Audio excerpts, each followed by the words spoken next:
This is modeled actually after like Twitch plays Pokemon, where chat inputs move your character.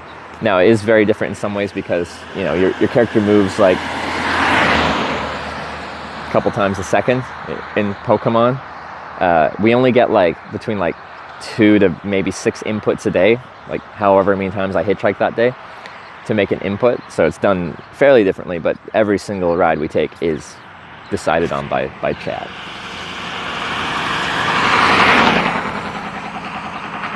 And it's led to some very interesting days where,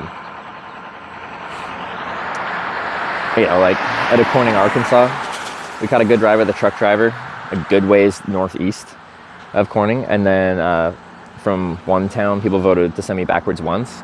Then from that next ride, they voted to send me backwards again. And then from there, they voted to send me backwards again. And after 4 rides, I spent all day hitchhiking and I ended up right where I started, back in Corning, Arkansas. Is that efficient? No. Is it anarchy? Absolutely. And that's kind of what this is supposed to be. Is it supposed to be anarchy? And to me, that's interesting because I am very comfortable with hitchhiking. I know how it works. I've done it a lot, but I always just choose the direction and go the way I want to go. But this introduces even more unknown into the day where like, I really don't know where I'm going to end up because you guys are voting on it.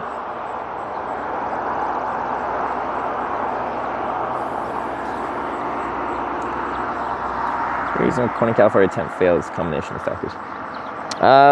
So I spent most of the time talking to truck drivers and talking to some truck drivers in the morning. They're saying pretty much all the drivers that went through there were company drivers, and company drivers can't pick up hitchhikers. So I don't know actually why. But apparently that Love's I was at, which was the only truck stop that was busy that night, doesn't get many owner-operators. And that's generally what I need if I'm going for truck drivers. Maybe I could have gotten lucky if I was focusing more in the passenger car area. But, yeah, I'm not sure.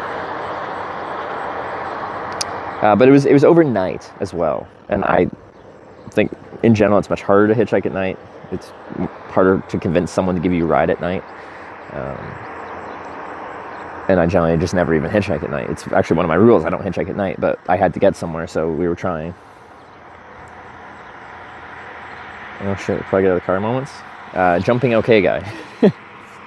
There's probably several I could come up with, but it was the first that came to mind.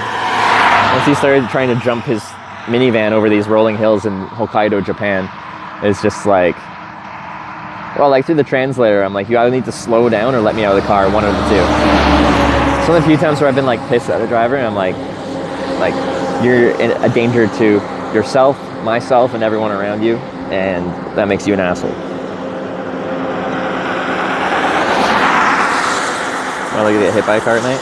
Yeah, so that would be why I wasn't hitchhiking on an on-ramp or just on a roadway in general.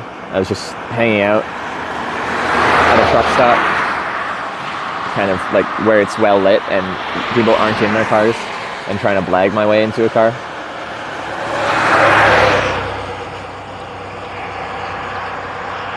Maybe it's up the same truck stop provider where once you get Corning review. I'm not sure. It's theoretically, if I hitchhike during the day, like how I hitchhike is just thumb out on an on-ramp. But I don't know, maybe we should go back to the Loves. Well, we'll definitely go back to the Loves. I just don't know if we'll